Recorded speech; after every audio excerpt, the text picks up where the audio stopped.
Welcome to my YouTube channel. ಇವತ್ತಿನ ನನ್ನ outfit kurta set. ಸ್ವಲ್ಪ ಹೊರಗಡೆ ಹೋಗೋದಿದೆ, ಸೊ ಅದಕ್ಕೋಸ್ಕರ ರೆಡಿ ಆಗ್ತಾ ಇದ್ದೀನಿ. ಹೊರಗಡೆ ತುಂಬ ಬಿಸಿಲಿರೋದ್ರಿಂದ ಫೇಸಿಗೆ ಏನು ಅಪ್ಲೈ ಮಾಡದೆ ಹಾಗೆ ಹೋದರೆ ಸ್ಕಿನ್ ಡ್ಯಾಮೇಜ್ ಕೂಡ ಆಗುತ್ತೆ ಆ್ಯಂಡ್ ಡ್ರೈ ಕೂಡ ಫೀಲ್ ಆಗುತ್ತೆ. ಅದಕ್ಕೋಸ್ಕರ moisturiser and Lakme sunscreen use ಮಾಡ್ತಾ ಇದ್ದೀನಿ. ನಮ್ಮ ಸೂರ್ಯಣ್ಣ ಬೇಡ ಬೇಡ ಅಂದ್ರೂ ನಾವೆಲ್ಲಿರ್ತೀವೋ ಅಲ್ಲೇ ಬಂದು ನಿಂತ್ಕೊಂಡಿರ್ತಾರೆ. ಸೊ ನೀವು ಕೂಡ ಸನ್ಸ್ಕ್ರೀನ್ನ ಯೂಸ್ ಮಾಡಿ ನಿಮ್ಮ ಸ್ಕಿನ್ನ ತುಂಬ ಚೆನ್ನಾಗಿಟ್ಕೊಳ್ಳಿ. ಕಣ್ಣಿಗೆ ಕಾಜಲ್ ಹಾಕ್ಕೊಂಡು ಸ್ವಲ್ಪ ಲಿಪ್ಸ್ಟಿಕ್ ಹಾಕ್ಕೊಂಡು ಒಂದು ಬಿಂದಿ ಇಟ್ಕೊಳ್ತಾ ಇದ್ದೀನಿ. ಆ್ಯಕ್ಚುಲಿ ಹೆಣ್ಮಕ್ಳಿಗೆ ಬಿಂದಿ ಇಟ್ಟರೆ ಎಷ್ಟು ಚೆನ್ನಾಗಿ ಕಾಣಿಸ್ತಾರಲ್ಲ. ಇವಾಗ ಐಬ್ರೋ ಕೂಡ ಫಿಲ್ ಮಾಡ್ಕೊಳ್ತಾ ಇದ್ದೀನಿ. ಹೆಣ್ಮಕ್ಳಿಗೆ ಬಿಂದಿ ಇಡೋದ್ರಿಂದ ಏನೋ ಒಂದು ಅಟ್ರಾಕ್ಷನ್ ಇರುತ್ತೆ ಅವರಲ್ಲಿ. ನಿಜ ಅನ್ಸೋರು ಎಸ್ ಅಂತ ಕಮೆಂಟ್ ಮಾಡಿ ಮರಿಬೇಡಿ, ಓಕೆನಾ. ಈ ಔಟ್ಫಿಟ್ಟಿಗೆ ನಾನು ಈ ಇಯರಿಂಗ್ನ ಹಾಕ್ಕೊಳ್ತಾ ಇದ್ದೀನಿ. ಈ ಇಯರಿಂಗ್ನ ನಾನು ಆನ್ಲೈನಲ್ಲಿ ಪರ್ಚೇಸ್ ಮಾಡಿದ್ದು. ಯಾರಿಗಾದರೂ ಈ ಇಯರಿಂಗ್ ಬೇಕು ಅಂತ ಅನಿಸಿದ್ರೆ ಲಿಂಕ್ ಅಂತ ಕಮೆಂಟ್ ಮಾಡಿ, ನಾನು ನಿಮ್ಗೆ DM ಮಾಡ್ತೀನಿ. ಆ್ಯಕ್ಚುಲಿ ನನಗೆ ಚಿಕ್ಕ ಚಿಕ್ಕ ಇಯರಿಂಗಿಂತ ತುಂಬ ದೊಡ್ಡ ದೊಡ್ಡ ಇಯರಿಂಗ್ ಹಾಕ್ಕೊಳ್ಳೋದಕ್ಕೆ ಇಷ್ಟ ಆಗುತ್ತೆ. ಬಿಕಾಸ್ ಅದೇ ತುಂಬ ಎದ್ದು ಕಾಣಿಸೋದಲ್ಲ ಫೇಸಿಗೆಲ್ಲ.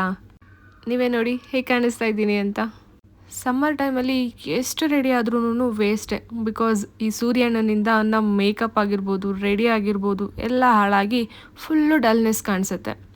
ಹೇರ್ ಸ್ಟೈಲ್ ಹೇಗೆ ಸೆಟ್ ಮಾಡ್ಕೊಳ್ಳೋದು ಅಂತಲೇ ಗೊತ್ತಾಗಲ್ಲ. ಫ್ರೀ ಹೇರ್ ಬಿಡೋಣ ಅಂದರೆ ಅದು ಕೂಡ ಆಗಲ್ಲ. ಒಂದು ಹೊಸ ನೋಸ್ ಪಿನ್ ತೊಗೊಂಡಿದ್ದೆ, ಅದಕ್ಕೆ ಅದನ್ನು ಹಾಕಿ ಟ್ರೈ ಮಾಡೋಣ ಅಂತ ನೋಸ್ ಪಿನ್ ಕೂಡ ಚೇಂಜ್ ಮಾಡಿಕೊಂಡೆ. ಹೇಗಿದೆ ನೋಸ್ ಪಿನ್ ನಂದು ಕಮೆಂಟಲ್ಲಿ ತಿಳಿಸಿ ಮರಿಬೇಡಿ. ತುಂಬ ಏನಿಲ್ಲ, ಸಿಂಪಲ್ ಮೇಕಪ್ ಮಾಡ್ಕೊಂಡಿದ್ದೀನಿ. ಹೇಗೆ ಕಾಣಿಸ್ತಾ ಇದ್ದೀನಿ ಕಮೆಂಟ್ ಮಾಡಿ, ಮಿಸ್ ಮಾಡಬೇಡಿ, ಓಕೆ.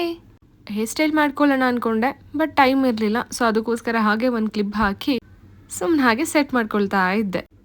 ಇವರೇ ನೋಡಿ ನಮ್ಮತ್ತೆ. ಪಾಪ ವಿಡಿಯೋ ಅಂಥೇಳಿ ಅವ್ರಿಗೂ ಕೂಡ ತಲೆ ತಿಂತಾ ಇರ್ತೀನಿ. ಬಟ್ ಏನು ಫುಲ್ ಸಪೋರ್ಟಿವ್ ಆಗಿರ್ತಾರೆ. ನಾನು ಈ ಥರ ರೆಡಿಯಾಗಿ ನಮ್ಮತ್ತನ್ನು ಕರ್ಕೊಂಡು ಹೊರಟಿದ್ದು ಸ್ಟಾರ್ಗೆ. ಏನಕ್ಕೆ ಅಂತಂದರೆ ಇವತ್ತು ನಮ್ಮ ಛೋಟಾ ನಾದ್ನಿ ಸ್ಕೂಲಲ್ಲಿ PTM ಇತ್ತು. PTM ಅಂತಂದರೆ ಪೇರೆಂಟ್ಸ್ ಮೀಟಿಂಗು. ಸೊ ಅವಳಿಗೆ ಟೀಚರ್ಸಿಗೆಲ್ಲ ಚಾಕ್ಲೇಟ್ಸ್ ಕೊಡಬೇಕು ಅಂಥೇಳಿ ಸ್ಟಾರ್ಗೋಗಿ ಚಾಕ್ಲೇಟ್ಸ್ ತರಲೇಬೇಕು ಅಂಥೇಳಿ ಆರ್ಡರ್ ಮಾಡಿದ್ಲು. ಅದಕ್ಕೆ ನಾನು ನಮ್ಮತ್ತೆ ಇಬ್ಬರೂ ಸ್ಟಾರಿಗೆ ಬಂದ್ವಿ. ನಮ್ಮತ್ತೆ ನೋಡ್ತಾ ಇದ್ದಾರೆ ಯಾವ ಚಾಕ್ಲೇಟ್ಸ್ ತೊಗೊಳ್ಳೋದು, ಯಾವ ಚಾಕ್ಲೇಟ್ ತೊಗೊಂಡ್ರೆ ಅವಳಿಗೆ ಖುಷಿ ಆಗ್ತಾಳೆ ಅಂತೆಲ್ಲನೂ ಯೋಚನೆ ಮಾಡಿ ಫೈನಲ್ ಆಗಿ ಬಂದಿದ್ದು ಡೈರಿ ಮಿಲ್ಕ್ ಹತ್ರ. ಇಲ್ಲಿ ಬಂದು ನೋಡಿದ್ರೆ ಚಾಕ್ಲೇಟ್ ಸುರಿ ಮಳೆನೇ ಇತ್ತು. ಅವಳಿಗೆ ಕ್ಲಾಸ್ ಟೀಚರು ಬರೀ ಇಬ್ಬರೇ ಇದ್ದಿದ್ದರಿಂದ 2 ಚಾಕ್ಲೇಟ್ ಅಷ್ಟೇ ತೊಗೊಂಡ್ವಿ.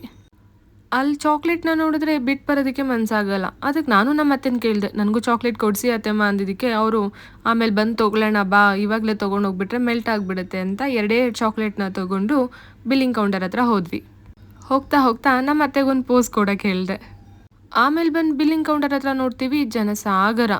ಇಲ್ಲಿ ಯಾರೋ ಒಬ್ರಿಗೆ 2 ಚಾಕ್ಲೇಟ್ ಇದೆ, ಬಿಲ್ ಮಾಡಿಸ್ಕೊಳ್ತೀವಿ ಜಾಗ ಬಿಡಿ ಅಂತಂದರೆ 1 ಅವರಿಂದ ನಿಂತಿದ್ದೀವಿ, ಆಗಲ್ಲ ಅಂತ ಅಂದ್ಬಿಟ್ರು. ಪಾಪ ಬಿಲ್ಲಿಂಗ್ ಕೌಂಟರ್ ಅವರು ನಾವು ಬಿಲ್ ಮಾಡಿಕೊಡ್ತೀವಿ, 2 ಚಾಕ್ಲೇಟ್ ತಾನೇ ಬಿಡಿ ಅಂತ ಹೇಳಿ ಇಸ್ಕೊಂಡು ಬಿಲ್ ಮಾಡಿಕೊಟ್ರು. ಆಮೇಲೆ ನಾವು ಚಾಕ್ಲೇಟ್ ತೊಗೊಂಡು ಬಂದಿದ್ದೆ ನನ್ನ ಛೋಟಾ ನಾದ್ನಿ ಸ್ಕೂಲ್ಗೆ. ಪೇರೆಂಟ್ಸ್ ಮೀಟಿಂಗ್ ಅಂತ ಹೇಳಿ ಈ ರೇಂಜಿಗೆ ರೆಡಿ ಮಾಡಿದರು. ಆ್ಯಕ್ಚುಲಿ ಪೇರೆಂಟ್ಸ್ ಮೀಟಿಂಗ್ ಅಂದರೆ ಒಂಥರ ಫ್ಯಾಮಿಲಿ ಫೆಸ್ಟ್ ಇದ್ದಂಗೆ. ಮಕ್ಳಿಗೆ ಏನೇನೋ ಹೇಳ್ತಿರ್ತಾರೆ, ನಾವು ಅವ್ರ ಮೇಲೆ ಕಂಪ್ಲೇಂಟ್ಸ್ ಮಾಡೋದು, ಟೀಚರ್ಸ್ಗಳು ಏನು ಹೇಳಿದ್ರು ಅದ್ರ ಬಗ್ಗೆ ನಾವು ಮಕ್ಳ ಹತ್ರ ಮಾತಾಡೋದು ಇದೇ ಇರುತ್ತೆ. ಇಲ್ಲಿ ನೋಡಿ ಹೇಗೆ ಹೋಗ್ತಿದ್ದಾಳೆ ನನ್ನ ಛೋಟಾ ನಾದ್ನಿ. ಫೈನಲ್ಲಿ ಒಳಗಡೆ ಹೋದ್ವಿ. ಅಲ್ಲಿ ಹೋದ್ಮೇಲೆ ಪೇರೆಂಟ್ಸ್ಗೂ ಕೂಡ ಎಂಟರ್ಟೈನ್ಮೆಂಟ್ ಬೇಕಲ್ಲ, ಅದಕ್ಕೋಸ್ಕರ ಏನೋ ಗೇಮ್ ಆಡಿಸ್ತಿದ್ದಾರೆ, ಅದಕ್ಕೆ ನೀವು ಕೂಡ ಆಡಬೇಕು ಅಂತ ಹೇಳಿದ್ಲು. ಓಕೆ, ನಮಗೂ ಒಂದು ಚೇಂಜಸ್ ಇರಲಿ ಅಂಥೇಳಿ ನಾನು ಕೂಡ ಜಾಯ್ನ್ ಆದೆ. ಪಾಪ ಇವ ಆಂಟಿಗೆ ಫುಲ್ಲು ನಾಚಿಕೆ ಅಂದರೆ ನಾಚಿಕೆ. ಗೇಮ್ ಆಡಿ ಅಂತಂದರೆ ನನ್ನ ಕೈಲಿ ಆಗಲ್ಲಮ್ಮ ಹೋಗಮ್ಮ ಅಂತ ಅಂದ್ಬಿಟ್ಟು ಹೋಗೋಕ್ಕೆ ಸ್ಟಾರ್ಟ್ ಮಾಡಿಬಿಟ್ರು. ಕೊನೆಗೆ ಅವ್ರನ್ನ ಎಳ್ಕೊಂಡು ಬಂದು ನಿಲ್ಲಿಸಿದ್ದಾಯಿತು. ಆದರೂ ಪಾಪ ಅವ್ರಿಗೇನೋ ಒಂಥರ ನಾಚಿಕೆ. ಕೊನೆಗೂ ನಾವು ಬಿಡ್ದಂಗೆ ಅವ್ರ ಕೈಲೂ ಕೂಡ ಮಾಡಿಸಿದ್ವಿ. ನೋಡಿ ಹೇಗೆ ಮಾಡ್ತಿದ್ದಾರೆ ಅಂತ. ಈ ಚಿಲ್ಟಾರಿ ಹತ್ರನೂ ಮಾಡಿಸೋಣ ಅಂತ ಹೇಳಿ ಟ್ರೈ ಮಾಡಿದ್ರು, ಬಟ್ ಆ ಮಗುಗೇನು ಭಯ ಇದ್ದಿದ್ದರಿಂದ ಆ ಮಗು ಏನು ಮಾಡಲೇ ಇಲ್ಲ. ನೆಕ್ಸ್ಟ್ ಗೇಮಿಗೆ ಜಾಯ್ನ್ ಆಗಿದ್ದಾಯಿತು. ಮತ್ತು ಇದೇನೋ ಒಂಥರ ಫನ್ನಿ ಆಗಿತ್ತು. ಹೆಡ್ಡು, ಶೋಲ್ಡರು, ಹೈ ಅಂತ ಹೇಳಿ ಬಾಟಲ್ನ ಕ್ಯಾಚ್ ಮಾಡಬೇಕಾಗಿತ್ತು. ಸೊ ಆ ಬಾಟಲ್ ಕ್ಯಾಚಲ್ಲೂ ಕೂಡ ನಾನೇ ವಿನ್ ಆದೆ. ನೆಕ್ಸ್ಟು ಈ ಗೇಮು ತುಂಬ ಮಜಾ ಬರ್ತಾಯಿತ್ತು. ಹೇಗೋ ಆಡಿ ಈ ಗೇಮು ಕೂಡ ನಾನೇ ವಿನ್ ಆದೆ. ಗೇಮ್ ಅಂತ ಬಂದರೆ ಗೊತ್ತಲ್ಲ ನಾನು ಯಾರು ಅಂತ. ವಿನ್ನಿಂಗ್ ಅನ್ನೋದು ನನ್ನ ಹೆಸರಲ್ಲೇ ಇರುತ್ತೆ. ಎಲ್ಲ ನೀವೇ ಆಡ್ತಾ ಇದ್ದೀರಾ, ಪಾಪ ಅವ್ರ ಅಮ್ಮನೂ ಒಂದು ಗೇಮ್ ಆಡಲಿ ಅಂಥೇಳಿ ನಮ್ಮ ಅತ್ತೆಮ್ಮನೂ ಕೂಡ ಈ ಗೇಮ್ ಆಡೋದಕ್ಕೆ ಅಂತ ಕರ್ಕೊಂಡ್ಬಂದರು. ಫಸ್ಟ್ ಟೈಮು ಸೋತ್ಬಿಟ್ರು, ಆಮೇಲೆ ಸೆಕೆಂಡ್ನೇ ಟೈಮಿಂದ ಅವರು ಕೂಡ ಹಾಕಿ ವಿನ್ ಆದರು. ಯಾವುದೋ ಒಂದು ಗೇಮ್ ವಿನ್ ಆಗಿದ್ದೀನಿ ಅಂತ ಫುಲ್ಲು ಜೋಶು ನಮ್ಮ ಅತ್ತೆಗೆ. ಕೊನೆಗೆ ತೊಗೊಂಡು ಬಂದು ಅವಳ ಮಾಸ್ ಕಾರ್ಡ್ನ ನನ್ನ ಕೈಲಿಟ್ರು. ಮಾಸ್ ಕಾರ್ಡ್ ಇಸ್ಕೊಂಡು ಏನು ಗಿಫ್ಟ್ಸ್ ಕೊಡಬೇಕು ಅವ್ನ ಮಮ್ಮಿಗೆ ಅಂತ ಹೇಳಿ ಗಿಫ್ಟ್ ಕೊಟ್ಟಿದ್ದಾಯಿತು. ಎಲ್ಲನೂ ತೊಗೊಂಡು ಫೈನಲಾಗಿ ಸ್ಕೂಲಿಂದ ಹೊರಗಡೆ ಬಂದ್ವಿ. ಆಮೇಲೆ ಮತ್ತೆ ನಮ್ಮ ಅತ್ತೆಮ್ಮ ಏನೋ ತೊಗೋಬೇಕು ಮನೆಗೆ ಐಟಮ್ಸ್ ಎಲ್ಲ ಅಂತಂದರು ಅಂತ ಮತ್ತೆ ಸ್ಟಾರಿಗೆ ಹೋದ್ವಿ. ನೋಡಿ ಹೇಗೆ ಪೋಸ್ ಕೊಡ್ತಾ ಇದ್ದಾರೆ ಅಂತೇಳಿ ನುಗ್ಗೆಕಾಯಿ ಇಟ್ಕೊಂಡು. ಆಮೇಲೆ ನನ್ನ ನಾದ್ನಿ ತಿಂಡಿ ಪೋತಿ ಅಂದರೆ ತಿಂಡಿ ಪೋತಿ, ಎಲ್ಲನೂ ಬೇಕು ನನಗೆ, ಅದು ಬೇಕು ಇದು ಬೇಕು ಅಂತೇಳಿ ಚಾಕ್ಲೇಟ್ಸ್ ಎಲ್ಲ ತೊಗೊಂಡ್ಲು. ನನಗೂ ಒಂದು ಮಿಲ್ಕಿ ಬಾರ್ ಕೊಡಿಸಿದ್ರು ನಮ್ಮ ಅತ್ತೆ. ಅದನ್ನು ತೊಗೊಂಡು ಮತ್ತೆ ಕುರ್ಕುರೆ ಕೌಂಟರಿಗೆ ಬಂದ್ವಿ.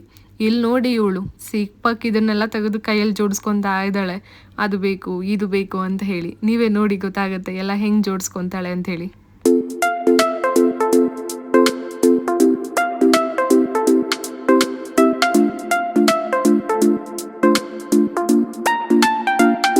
ನೋಡಿದ್ರಲ್ಲ ಕೈ ತುಂಬ ಇಟ್ಕೊಂಡಿದ್ದಾಳೆ. ಇದು ಸಾಕಾಗಲ್ಲ ಅಂತ ಹೋಗಿ ಬಾಯಲ್ಲೂ ಕೂಡ ಒಂದು ಕಚ್ಕೊಳಕ್ಕೆ ಹೋಗ್ತಾಳೆ. ಅಷ್ಟರಲ್ಲಿ ಅವ್ರ ಮಮ್ಮಿನ ಕರೆದೆ. ಅವ್ರ ಮಮ್ಮಿ ಬಂದು ಎಲ್ಲನೂ ತೆಗೆದು ಜೋಡಿಸಿದ್ರು ಸೈಡ್ಗೆನೆ. ಅಟ್ಲೀಸ್ಟ್ ಒಂದಾದರೂ ಕೊಡಿಸ್ತಾರೆ ಅಂತ ಫುಲ್ ಜೋಶಲ್ಲಿದ್ಲು. ಕೊನೆಗೆ ಅವ್ರ ಅಮ್ಮ ಒಂದು ಕೊಡಿಸಿಲ್ಲ. ಕೊಡಿಸಿರೋ ಒಂದು ಚಾಕ್ಲೇಟೇ ಸಾಕು, ಮನೇಲಿ ತುಂಬ ಇದ್ದಾವೆ, ಬೇರೆ ಏನಾದರೂ ಕೊಡಿಸ್ತೀನಿ ಮನೆಗೆ ಹೋದ್ಮೇಲೆ ಬಾ ಅಂತ ಹೇಳಿ ಕರ್ಕೊಂಡು ಹೋದ್ರು. ಫುಲ್ ಫೀಲಿಂಗಲ್ಲಿದ್ದಾಳೆ ಅವಳು. ಹೋಗಲಿ ಬಿಡು ಅಳ್ಬೇಡ, ಮನೆಗೆ ಹೋಗಿ ನಾನು ಏನಾರ ಸ್ಪೆಷಲಾಗಿ ಮಾಡಿಕೊಡ್ತೀನಿ ಅಂಥೇಳಿ ಕರ್ಕೊಂಡು ಬಂದೆ. ಮನೆಗೆ ಬರ್ತಿದ್ದಂಗೆ ನಂಗೆ ಪಿಜ್ಜಾ ಬೇಕು ಅಂಥೇಳಿ ಹಠ ಮಾಡೋಕ್ಕೆ ಸ್ಟಾರ್ಟ್ ಮಾಡಿದ್ಲು. ಅದಕ್ಕೆ ನಮ್ಮ ಅತ್ತೆ ಮನೋ ಹೋಗಲಿ ಬಿಡು, ಮಾರ್ಕ್ಸ್ ಚೆನ್ನಾಗೇ ತೆಗ್ದಿದ್ಯಾ, ನಾನೇ ಪಿಜ್ಜಾ ಕೊಡಿಸ್ತೀನಿ ಅಂಥೇಳಿ 3 ಪಿಜ್ಜಾ ಆರ್ಡರ್ ಮಾಡಿದ್ದಾಯಿತು. ಆಮೇಲೆ ಬಂದಿರೋ ಪಿಜ್ಜಾನೆಲ್ಲ ಗಬ ಗಬ ಗಬ ಅಂತ ಎಲ್ಲ ತಿಂದು ಖಾಲಿ ಮಾಡಿ ಬೋರ್ ಆಗ್ತಿತ್ತು ಅಂಥೇಳಿ ಕಾರ್ಡ್ಸ್ ಆಡೋಕ್ಕೆ ಅಂಥೇಳಿ ಕೂತ್ಕೊಂಡ್ವಿ. ಇವತ್ತಿನ ವ್ಲಾಗ್ ಇದಾಗಿತ್ತು. ನೆಕ್ಸ್ಟ್ ವಿಡಿಯೋಲಿ ಮತ್ತೆ ಸಿಗ್ತೀನಿ. ಬಾಯ್ ಬಾಯ್, ಟೇಕ್ ಕೇರ್.